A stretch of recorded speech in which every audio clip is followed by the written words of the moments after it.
Right, so most leaks are nearly always focused on the Pro models, but today let's talk about some of the changes coming to the regular models in the iPhone range. So to begin with, we have details regarding the cameras on the iPhone 15 and 15 Plus.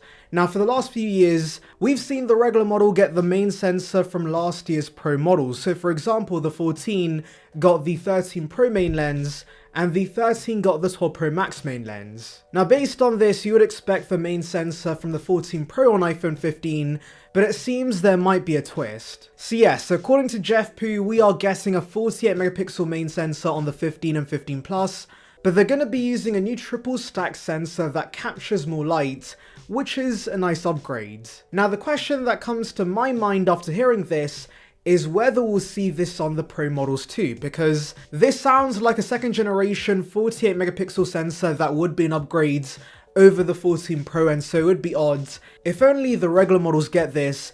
But interestingly, Jeff Poo says only the regular models could face delays because of low yield rates for these new main sensors. So yes, I'm a little confused, but considering Jeff Poo has mixed accuracy, I'm going to guess one or two things could take place.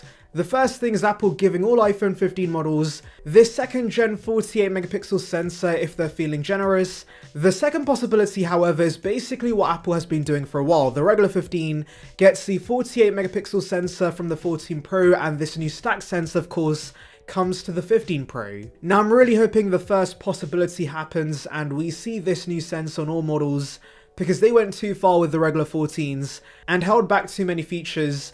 So hopefully they fix things with this year's regular models. And yes, I know it's in Apple's best interest to push consumers towards the Pros, and their plan has worked with the average selling price increasing, but with strong competition around the $700 price point, they should really give us more exciting regular models. And by the way, would like to remind you guys, like this video and subscribe for more content like this, it would be appreciated. So yes, I'm looking forward to these phones getting the much larger main sensor, because even if it's a 14 Pro sensor, the great thing about this being 48 megapixels is that it should give us much better zoom on this device. Remember, Apple gave us a 2x option on the Pros by cropping into the massive main sensor, so that could now come to the regular models, which is awesome news because they don't have a telephoto lens in the first place, and so this should give us optical quality zoom finally on the base models. And heck, with this new stack sensor, there is a possibility Apple further improves the computational magic, and we see 5x zoom that's optical quality. That would be pretty neat.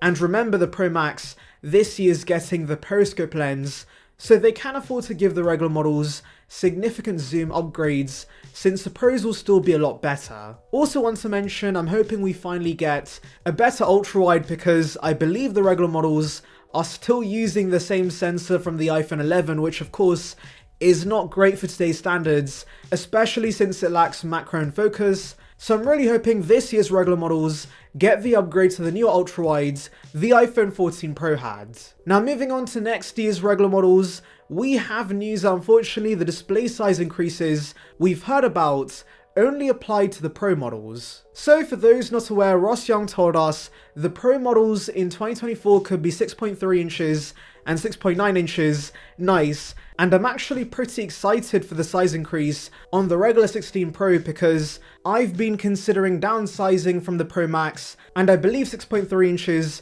would be a nice sweet spot, and could of course give the regular size better endurance with a larger battery inside. But now Ross Young confirms the regular models will continue to use the same 6.1 inch and 6.7 inch sizes in 2024, and if I were to guess, I'm assuming only in 2025 we'll see these new sizes come to the base models. Now I guess it's not the biggest problem in the world, since the current sizes are fine for most consumers, but I'm really hoping that the 6.3 inch size makes its way to the regular model one day. I will say though that things can change, because if I'm being honest, I'm quite surprised Apple even plans to continue to produce the plus size, because it has not sold very well and Apple only kept the mini size for 2 years. And so in my opinion, they should go back to one regular size, and that could match the Pro at 6.3 inches. Now regarding 120Hz, that's probably the big feature techies want on the regular models, and for those desperately wanting this, Ross Young also mentions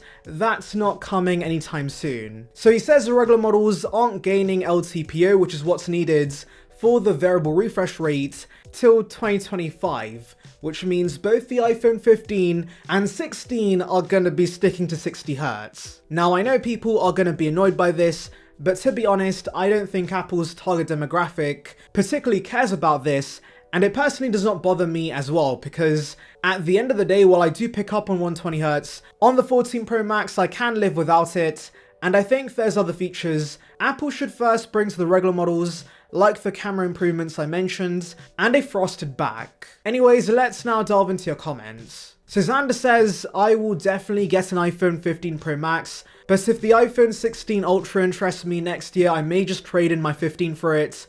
And fair enough. In fact, if you're willing to go through the hassle, it's actually not very expensive to upgrade on a yearly basis. I've actually been doing this for a while, and what I usually do is sell the current iPhone I have around mid-August, just before the resale value tanks.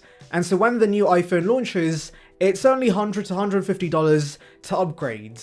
I will say last year I did spend a little more than expected because Apple gave us huge price hikes outside of the US, but even then, if you're willing to go through the hassle, I could see why one does this. But I'll be honest guys, I think from this year I might stop doing yearly upgrades, and it's because the excitement over having the latest and greatest iPhone has kinda worn off. Now don't get me wrong, I'm still looking forward to iPhone 15, but I no longer need to have the latest iPhone in my pocket, especially when year-over-year upgrades are so minor nowadays. And I know it's very easy to say this when I have the 14 Pro Max, and maybe Apple's gonna sway me again and get me to buy the 15, but I'm gonna try my best and become a regular consumer and upgrade every 2 to 3 years instead. That's basically what I do with every other product in the Apple ecosystem, so I might as well do the same for the iPhone. So Thomas says, I don't think the price hikes will be that bad. If Apple gives us real goodies, like titanium Type-C and periscope, then iPhone 15 Pro and Pro Max will be more expensive. They will be $100 to $200 more, I think. Base models should stay the same. The pricing of base 14 models outside of the US is already outrageous. They cost as much as the Pro models last year. And yes, I hope the regular models don't get price increases anytime soon, especially this year with the Plus flopping at $900. The ideal thing to do would be to give us price cuts, but I know that's unlikely, so I'm expecting the same prices. As for the 15 Pros, I'm expecting a $100 increase for the regular Pro and $150 for the Pro Max, since that's getting the periscope lens. However, I guess it won't be too bad if we get double the storage. Anyways, let me know your thoughts in the comments, make sure to like and subscribe for more content like this, and thank you for watching.